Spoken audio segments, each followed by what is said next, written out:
అవి international top brand కంపెనీలు. America నుంచి ఆస్ట్రేలియా వరకు ఎన్నో ప్రతిష్టాత్మక భవనాలు నిర్మిస్తుంటాయి. కన్స్ట్రక్షన్ క్వాలిటీలో మేమే తోపు అని చెప్పుకుంటాయి.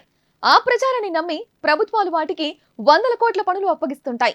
బిల్డింగ్లు మాత్రమే కాదు, భారీ డ్యాం పనులు కూడా వాటికే సొంతం. మరి ఆ కంపెనీలు చేసే పనుల్లో నిజంగానే క్వాలిటీ ఉందా? 10 కాలాల పాటు నిలవాల్సిన భవనాలను పేకమేడల్లా హడావిడిగా కట్టిస్తున్నాయా? వేల కోట్ల ప్రజాధనాన్ని దండుకొని మీ చావు మీరు చావండి అని చేతులు దులిపేసుకుంటున్నాయా? కాళేశ్వరం ప్రాజెక్ట్, ఏపీ సచివాలయం, తెలంగాణ సచివాలయం, అయోధ్య రామాలయం పనులను చూస్తే వీటి పనితీరుపై డౌట్లు రాక మానవు. కాళేశ్వరం ప్రాజెక్టులో భాగమైన మేడిగడ్డ బ్యారేజ్ పిల్లలు కుంగిపోవడంతో దాని భద్రతపై అనుమానాలు తలెత్తాయి. దీన్ని నిర్మించింది L&T కంపెనీ. అమరావతిలోని ఏపీ సచివాలయంలో లీకేజీలు ఏర్పడ్డాయి. దాన్ని కట్టింది L&T, షాపుంజీ, పల్లుంజీ కంపెనీలు. హైదరాబాద్ లోని తెలంగాణ సచివాలయంలోనూ లీకేజీలు వెలుగు చూశాయి. బడ్జెట్ దాటిపోయింది. దీన్ని నిర్మించింది కూడా పల్లుంజీ కంపెనీ. తాజాగా అయోధ్యలో ప్రతిష్టాత్మకంగా నిర్మించిన రామ మందిరంలోనూ లీకేజీ సమస్య తలెత్తింది. ఈ ఆలయాన్ని నిర్మించింది L&T కంపెనీనే. నిర్మాణం పూర్తయి 6 నెలలు కూడా కాకముందే గర్భగుడిలో వాటర్ లీకేజీ ఏర్పడింది. చిన్నపాటి వర్షానికే పైకప్పు నుంచి నీళ్లు కారుతున్నాయని ప్రధాన అర్చకుడు సత్యేంద్రదాస్ వాపోయారు. గుడికి వాటర్ డ్రైనేజీ సదుపాయం లేదని, పైకప్పు నుంచి పడుతున్న నీళ్లు బాలరాముడి విగ్రహం దగ్గరికి చేరుతున్నాయని చెప్పారు. నిర్మాణంలో నిర్లక్ష్యంగా వ్యవహరించారని ఆరోపించారు. వాస్తవానికి అయోధ్య రామ మందిరాన్ని నిర్మాణం పూర్తి కాకముందే హడావిడిగా ప్రారంభించారు. డ్రైనేజీ సహా చాలా పనులు పెండింగ్ లో ఉన్నాయి. ప్రధాన గోపురం పని ఇంకా పూర్తి కాలేదు. వచ్చే ఏడాది జూలై నాటికి నిర్మాణం పూర్తి కావాల్సి ఉంది.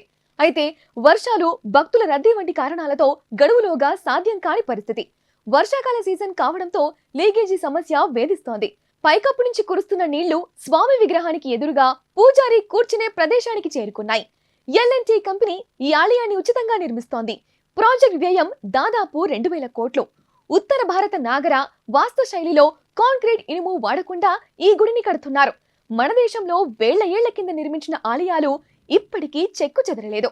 శ్రీరంగం, అరుణాచలం, చిదంబరం, తిరుమల తిరుపతి, శ్రీశైలం, చార్ధామ్, ఉజ్జయిని వంటి ప్రఖ్యాత పురాతన ఆలయాల్లో డ్రైనేజీ సమస్య లేదు. టెక్నాలజీ ఇంతగా అభివృద్ధి చెందిన రోజుల్లో కట్టిన అయోధ్య రామ మందిరంలో ఏకంగా గర్భగుడిలోకే నీళ్లు చేరడం నిర్మాణ లోపాలను ఎత్తి చూపుతోంది. L&T కంపెనీ మన దేశంలో కట్టిన పలు ప్రాజెక్టుల్లో నాణ్యత లేదని ఇప్పటి వరకే ఆరోపణలు ఉన్నాయి. డ్యాములు, వంతెనలు, భవనాలు, హైవేల నిర్మాణంలో నిబంధనలు పాటించడం లేదని ఫిర్యాదులు వచ్చాయి. కొన్ని ప్రాజెక్టులను సకాలంలో పూర్తి చేయకపోవడంతో బడ్జెట్ రెట్టింపైన ఉదాహరణలు బోలెడు. గుజరాత్ లో నిర్మించిన స్టాచ్యూ ఆఫ్ యూనిటీ విగ్రహం విషయంలో L&T చిలక్కొట్టుడు కొట్టిందంటారు. బడ్జెట్ పరంగా పెంచిందని, కూలీలకు సరైన జీతాలు ఇవ్వలేదని ఆరోపణలు ఉన్నాయి. కువైట్ లో నిర్మించిన హైడ్రోకార్బన్ ప్లాంట్ విషయంలోనూ కంపెనీ చేతివాట చూపిందంటారు. తెలుగు రాష్ట్రాల సచివాలయాలను నిర్మించిన షాపుంజీ, పల్లుంజీ కంపెనీ పైన చాలా ఫిర్యాదులు ఉన్నాయి. నవీ ముంబై ఇంటర్నేషనల్ ఎయిర్పోర్ట్ ను గడువులోగా పూర్తి చేయకుండా కాస్ట్ పెంచింది పల్లుంజీ.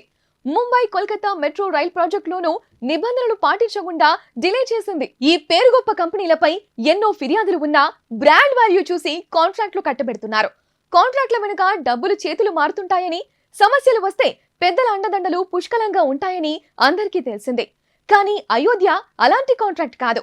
L&T తనే ముందుకొచ్చి ఫ్రీగా కడతానని చెప్పి రాముడికి లీకేజీలను కానుకగా సమర్పించుకుంది.